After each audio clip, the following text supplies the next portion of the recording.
Bonjour mes amis, j'espère que vous allez bien. Je ne sais pas si cela vous est déjà arrivé, mais moi, il m'est souvent arrivé de vouloir faire quelque chose et pour finir, ne rien faire.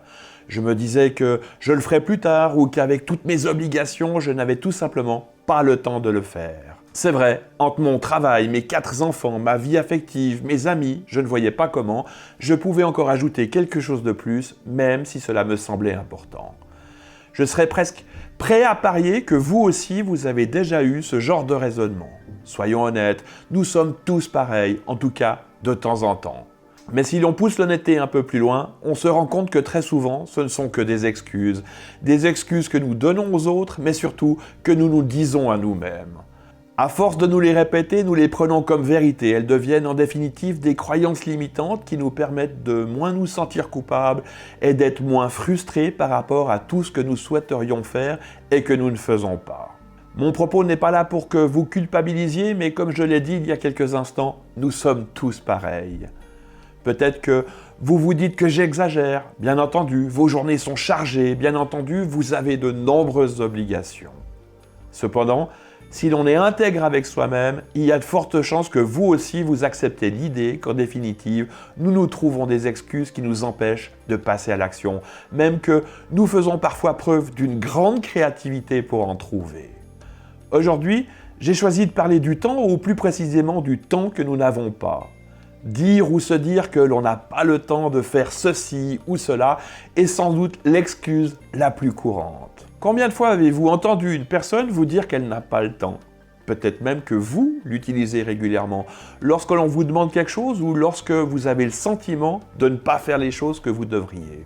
Combien de projets, de rêves n'ont pas abouti par manque de temps ? Il est bien entendu impossible de répondre à cette question, mais il se compte en milliards, car nous avons tous, un jour ou l'autre, dit et pensé que nous n'avions pas le temps avant de renoncer. Nous avons tous 24 heures à disposition, et ce, tous les jours. Alors comment se fait-il que certains arrivent à réaliser des choses, alors que d'autres ne peuvent, faute de temps ? Bien entendu, nous avons tous des obligations plus ou moins nombreuses, comme nous avons tous des journées plus ou moins chargées. Cependant, est-ce la seule explication ? Se dire que l'on n'a pas le temps est sans aucun doute la première entrave à la réalisation de nos rêves, de nos objectifs, qu'ils soient professionnels ou personnels. Pire, cela représente peut-être la pire excuse qui risque de nous faire passer à côté des choses les plus importantes pour nous. Si vous avez le sentiment de ne pas avoir le temps pour faire ou réaliser ce qui compte pour vous, voici ce que je vous propose de faire. Pendant une semaine, vous allez noter toutes vos activités non productives sur une feuille de papier, mais également le temps que vous leur consacrez. Il va de soi que ce sera à vous de déterminer ce qui est ou non une activité non productive. Le plus important sera d'être le plus honnête et intègre avec vous-même en faisant cette liste. Vous n'avez aucune idée de ce que pourraient être ces fameuses activités ? Sans jugement ni a priori de ma part, voici quelques exemples. Libre à vous de les reprendre ensuite. Regardez la télévision, hormis les émissions vraiment enrichissantes et les bons films. Allez sur les réseaux sociaux et passez d'un profil, d'un post à l'autre, sans réel but ni recherche de quelque chose de spécifique. Regardez des vidéos sur YouTube en passant à la suivante, puis à la suivante, au gré des propositions faites par l'algorithme. Faire des jeux sur son ordinateur ou sur son téléphone portable.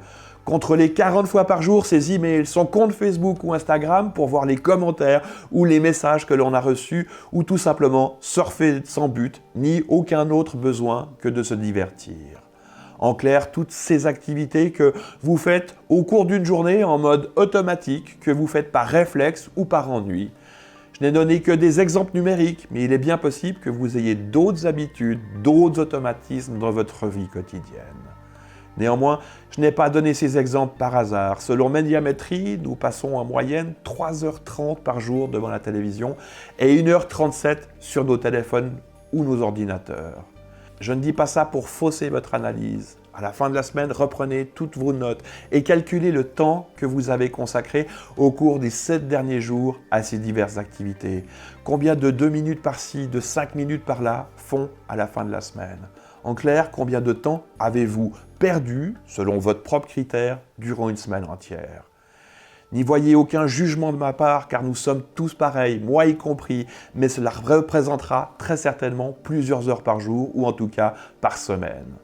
Si c'est votre cas, ne pensez-vous pas qu'une partie de ce temps ne pourrait pas être consacrée à des occupations pour lesquelles vous dites ne pas avoir de temps ?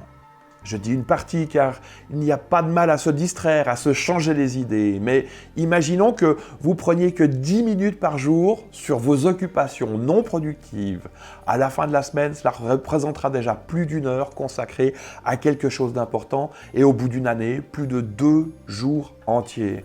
Pensez-vous qu'il soit réellement impossible de trouver ces 10 minutes ? Votre liste personnelle vous donnera très certainement la réponse à cette question. Pensez-vous que ce qui vous tient à cœur en sera toujours au même point si vous passez 2 jours entiers à avancer ? Nous avons tous du temps, mais notre perception et l'usage que nous en faisons ne sont pas les mêmes d'une personne à l'autre. Pourtant, nous avons tous les mêmes 24 heures à disposition. Alors combien d'heures par semaine ou par jour pourriez-vous consacrer à des choses que vous repoussez depuis longtemps, faute de temps, et enfin passer à l'action ? J'espère que cette vidéo vous aura donné de nouvelles pistes pour ne plus vous dire que vous n'avez pas le temps pour ceci ou pour cela. Car croyez-moi, du temps, nous en avons. Peut-être pas des heures tous les jours, mais des minutes, des dizaines de minutes, nous en avons tous. N'oubliez pas de mettre un like si cette vidéo vous a plu, laissez un commentaire, partagez-la et surtout, n'oubliez pas de vous abonner. Si vous souhaitez encore plus de contenu et d'astuces, j'en partage tous les jours par email. Il suffit pour cela de vous abonner en cliquant sur le lien ci-dessous. Moi, je vous dis à très bientôt et d'ici là, prenez bien soin de vous.